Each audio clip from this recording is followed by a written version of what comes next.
Hello my dear friend, welcome to IGC. आइए हम फिर से इस एक नए डेफिनेट इंटीग्रेशन को सॉल्व करते हैं। ध्यान से देखना, बहुत ही अच्छा क्वेश्चन है, आपको बहुत कुछ सिखा के जाएगा। तो प्लीज़ लास्ट तक इस वीडियो में बने रहना, यही आपसे रिक्वेस्ट है, बाकी कुछ नहीं। तो चलो स्टार्ट करते हैं, ठीक है। ध्यान से देखो इस इंटीग्रैंड को, भाई जिसका हम इंटीग्रेशन करते हैं यार उसको हम इंटीग्रैंड बोलते हैं, ठीक है। या क्या बोलते हैं, एनी प्रिमिटिव फंक्शन का डिफरेंशियल आंसर, ठीक है। यहाँ पर देखना, तो छोड़ो वो सब बातें भूलो, पहले इसको देखते हैं। आप इस इंटीग्रेंड को ध्यान से देखो, अगर आपको बहुत अच्छे से डिफरेंशिएशन आता होगा तो आपको जो है इस वाले पार्ट का जो है कुछ ना कुछ जो है differential differential value means differentiation की वैल्यू, इस फंक्शन की डिफरेंशिएशन यहाँ पर दिख रहा होगा। थोड़ा सा कांस्टेंट इसके साथ नहीं है, बाकी ये साइन एक्स कॉस एक्स अगर आप इसका डिफरेंशिएशन करें तो यहाँ पर दिख रहा है। इसका मतलब ये हमें हिंट दे रहा है कि अगर आप जो है इसको टी मान लोगे तो यहाँ से कुछ सब्सटीट्यूशन हो जाएगा। और सबसे बड़ी बात है यार, जब ट्रिग्नोमेट्रिक फंक्शन हो या लॉगरिथमिक फंक्शन हो, उसके साथ जब ये अलजेब्रिक फंक्शन मर्ज हो जाते हैं, जैसे ये एक्स वगैरह या कोई एक्सप्रेशन पॉलिनोमियल वगैरह, तो क्वेश्चन थोड़ा सा अच्छा बन जाता है, ठीक है। तो यहाँ पर आपको दिख रहा होगा कि मतलब अगर हम इसको टी माने तो ये सब्स्टिट्यूट हो सकता है, ठीक है। इसका मतलब ये हो गया कि इसका हम इंटीग्रेशन कर सकते हैं। अगर हम बाई पार्ट लगाएं तो इसको डिफरेंशिएशन करके इसको उड़ा सकते हैं, यानी ये फंक्शन रिड्यूस हो सकता है। तो ये हमें सीधे सीधे हिंट दे रहा है, आप भैया पहले बाई पार्ट लगा लो। यहाँ पर आप कोई ऑपरेशन वो वाला ना लगाना यार, क्या बोलते हैं, जैसे अगर आप किसी फंक्शन का डिफिनिट इंटीग्रेशन करो, सपोज करो limit from A to B है, F X D x equal to क्या लिखते हो, वही लिखते हो, लिमिट सेम रहता है। फंक्शन में आप क्या करते हो, एक्स को रिप्लेस कर देते हो, upper limit plus lower limit minus x D x. ये एक्सप्रेशन आप यहाँ पर लगाओ ना, थोड़ा सा यहाँ पर डिफिकल्टी आने वाली है, बाकी तो हमें पता है कि अगर यहाँ पर अलजेब्रिक आ जाए तो इसको हम जो है इस कॉन्सेप्ट का यूज करके, इस प्रॉपर्टी का यूज करके हटा सकते हैं, ठीक है। इस एक्स को हटा सकते हैं, लेकिन यहाँ पर नहीं होने वाला। यहाँ पर देखना, यहाँ पर देखना आप ध्यान से, हम क्या करते हैं बाई पार्ट यहाँ पर लगाते हैं, ठीक है। जब आप यहाँ पर बाई पार्ट लगाओगे तो आप इसका करोगे इंटीग्रेशन, इसका करोगे डिफरेंशिएशन, यानी जिसका डिफरेंशिएशन करना है उसको अलग लिखेंगे, है माइनस इंटीग्रेशन। अब इसका आप क्या करोगे, इस वाले फंक्शन का डिफरेंशिएशन एक्स का करोगे। यार एक्स के रिस्पेक्ट में 1 हो गया, उसको लिखने की कोई ज़रूरत नहीं है यार, चलो लिख देते हैं। यहाँ पता लगा आप लोग भी ना कहोगे कि गुरु जी उड़ा देते, मैं उड़ाने वाला नहीं हूँ यार, मैं सिंपल से कह रहा हूँ कि आपको इंटीग्रेशन अच्छे से तभी आएगा मेरे दोस्त जब आपको डिफरेंशिएशन एकदम बारीकी से आएगा, ठीक है। और डेफिनेट इंटीग्रेशन आने के लिए तो आपको डिफरेंशिएशन ही नहीं, डिफरेंशिबिलिटी भी आनी चाहिए, ठीक है। क्योंकि कभी कभार हमारा फंक्शन जो है डिफरेंशिएबल नहीं होता, ये इंटीग्रेंड डिफरेंशिएबल नहीं होता, ये जो लिमिट दिए गए लिमिट को ब्रेक करना पड़ता है, ठीक है। तो आइए इसका हमें इंटीग्रेशन करना है। आप पहले हम जो है इसका इंटीग्रेशन कर लेते हैं अलग से, जो आएगा उसको इसमें पुट कर देंगे, ठीक है। तो हम इसको इक्वेशन 1 समझ कर जो है रख देते हैं, ठीक है। यहाँ पर देखना, आइए हम इसका अभी से सेपरेट इंटीग्रेशन करते हैं। क्यों बार बार इतनी बड़ी एक्सप्रेशन को लिखें भैया, क्या ज़रूरत है, हम सीधे इसका इंटीग्रेशन करके डायरेक्ट वहाँ वैल्यू नहीं पुट कर देंगे इक्वेशन 1 में, आसान हो जाएगा, ठीक। आप क्या करो ना, इसको टी मान लो लेट, क्योंकि आपको हिंट दे रहा है ना कि cos स्क्वायर एक्स का डिफरेंशिएशन करोगे तो -2 cos x sin x आएगा, तो यहाँ से 2 उधर पे 2 के रिप्लेस हो जाएगा इसका। इसीलिए कह रहा हूँ a square cos square x b square sin square x equal to t. अब इसका डेरिवेटिव आप लेंगे। देखो हम जो है ना पहले इंटीग्रेशन कर ले रहे हैं, जो भी रिजल्ट आएगा बाद में इस लिमिट को पुट कर देंगे, हमारा आंसर आ जाएगा, ठीक है। जरूरी नहीं है कि लिमिट भी साथ में, पहले भैया आप इसका टोटल इंटीग्रेशन कर लो, उसके बाद भी लिमिट पुट करोगे तो वही आपका आंसर आने वाला है, ठीक है। या हम कब इसको डायरेक्ट पुट कर देते हैं, जब यहाँ पर हमें कुछ इसके थ्रू जो है रिडक्शन या अदर चीज़ मिल रहे होते हैं, मतलब कोई प्रॉपर्टी वगैरह लग रहा होता है, तो लिमिट के साथ नहीं, तो बाद में भैया सिंपल से इंटीग्रेशन को इंटीग्रेट करके लिमिट पुट कर दो, सब हो जाएगा, ज़्यादा टेंशन लेने की जरूरत नहीं है। आपकी इच्छा, आप जैसे मन करे वैसे करो, ठीक है। 2a square cos of x, cos का करोगे माइनस साइन एक्स आ जाएगा, तो माइनस यहाँ लगा दो यार। वैसे यहाँ पर 2b square sine of x cos x whole of d x equal to d t. कुल मिला जुला के आप जब डी एक्स को यहाँ से सेपरेट करोगे तो यहाँ आ जाएगा 1/2 इंटू बी स्क्वायर माइनस ए स्क्वायर, और यहाँ हम साइन एक्स कॉस एक्स को छोड़ देते हैं, क्योंकि यहाँ पर आपको दिख रहा होगा कि साइन एक्स और कॉस एक्स डी एक्स को रिप्लेस कर देंगे डी टी। आइए भैया इनको रिप्लेस करते हैं, sine x cos x D x की जगह पर हम क्या लिख देंगे, ये लिख देंगे 1/2 इंटू बी स्क्वायर माइनस ए स्क्वायर इंटू, इसको क्या माने हो, टी माने हो, 1/t। भैया ध्यान देना यहाँ स्क्वायर है यार, ये स्क्वायर को लिखना मत भूलना मेरे भाई, ये स्क्वायर को लिखना मत भूलना, ना परेशान हो जाओगे यार, ठीक है। तो ये हो गया टी स्क्वायर डी टी। आप इसको सिंप्लीफाई करोगे ना, इसको आप जब सिंप्लीफाई करोगे ये आ जाएगा -2 इंटू बी स्क्वायर माइनस ए स्क्वायर, ये टी स्क्वायर ऊपर जाएगा तो टी पावर -2 होगा, उसमें 1 ऐड होगा तो -1, नीचे -1 डिवाइड करेगा तो ये माइनस आ गया, माइनस मतलब 1/t आएगा, 1/t की जगह इसको पुट कर दोगे तो ये आ जाएगा a square cos square x plus b square sine square x.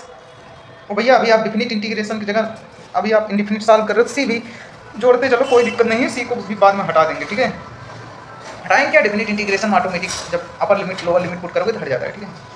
ठीक है, तो हम लोग यहाँ तक पहुँच गए, यानी कि अब इस इंटीग्रेशन प्लेस पे इस वैल्यू को रख देते हैं। तो ये इक्वेशन नंबर 1 में ये जो इंटीग्रेशन की वैल्यू है डायरेक्ट वहाँ पुट कर देते हैं। मैं क्यों इसको सेपरेट सॉल्व किया, नहीं तो यार अभी ना इसको भी जो है सब्स्टिट्यूट करना पड़ता बेवजह। अब डायरेक्ट इंटीग्रेशन उसका कर लो ना, जो है उस रिजल्ट लिख दो, -x/2 × b², दिख नहीं रहा है क्या यार, okay, 2 × b² - a² cos² x + b² sin² x, ठीक। यहाँ माइनस प्लस हो जाएगा, इसका डिफरेंशिएशन 1 हो गया था, आएगा 1/2 × b² - a²। अब देखो इसका इंटीग्रेशन का जो रिजल्ट आया ये आया, अभी एक बार और इंटीग्रेशन बचा हुआ है, बाकी इसके कांस्टेंट फास्टेंट को हमने बाहर लिख दिया है, cos² x + b² sin² x dx।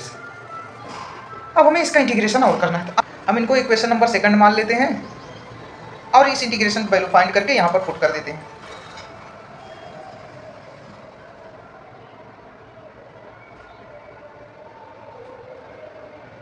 ठीक, अब इसका इंटीग्रेशन कैसे करें यार, इसका इंटीग्रेशन दिख नहीं रहा था, जबकि जब भी आपको इस तरह से cos और sin का एक्सप्रेशन दिखे, पॉलिनोमियल दिखे, तो आप इनके नीचे डिनोमिनेटर के हायर डिग्री पता करो कितना है। अब इसका हायर डिग्री पता करोगे 2 है, तो वही सेक के पावर में चढ़ा के ऊपर नीचे मल्टीप्लाई कर दो, ठीक है।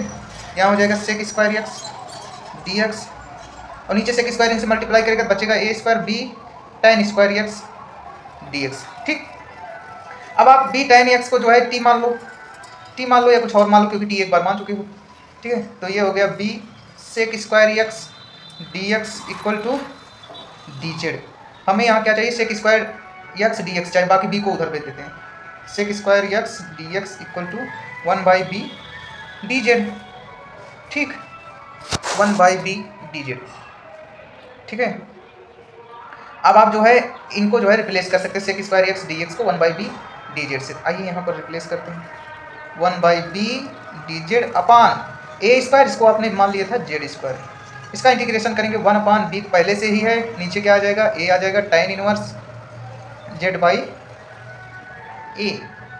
ठीक, प्लस कोई अदर कांस्टेंट c1 मान लीजिए। अब आप जो है इनको वहाँ पर पुट कर दीजिए इक्वेशन 2 में।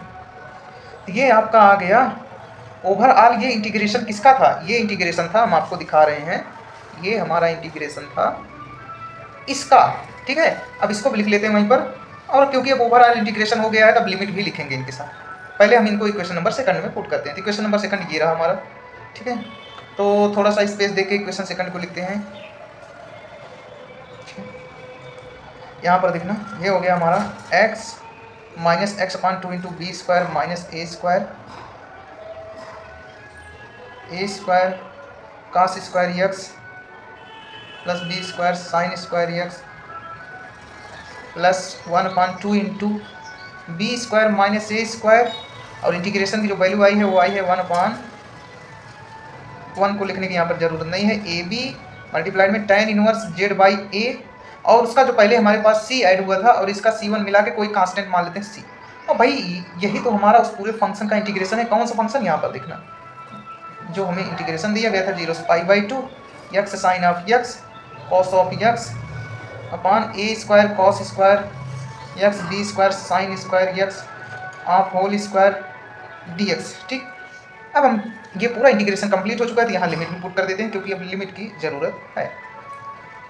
यहाँ पर देखना, अब जैसे आप π/2 डालोगे, यहाँ आएगा -π/2, ये हो जाएगा 1, ये हो जाएगा 0, और यहाँ पर π/2 डालोगे, tan 1 z यहाँ लिखा है ना, z आप क्या माने थे, b tan x, इसको जो है इसी वक्त लिख लो b tan x, ठीक है।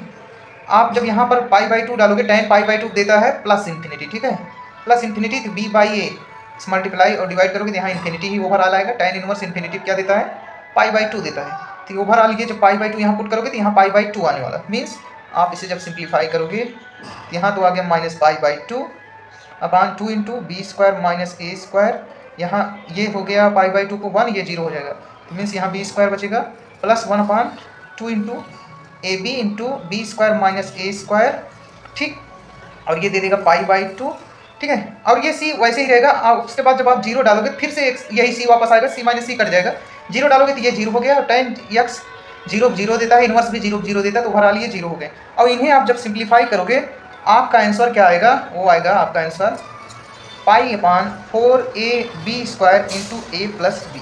आप इसे सिंप्लीफाई करना, ये आपका आंसर होगा। ठीक है, thank you my dear friend, thank you.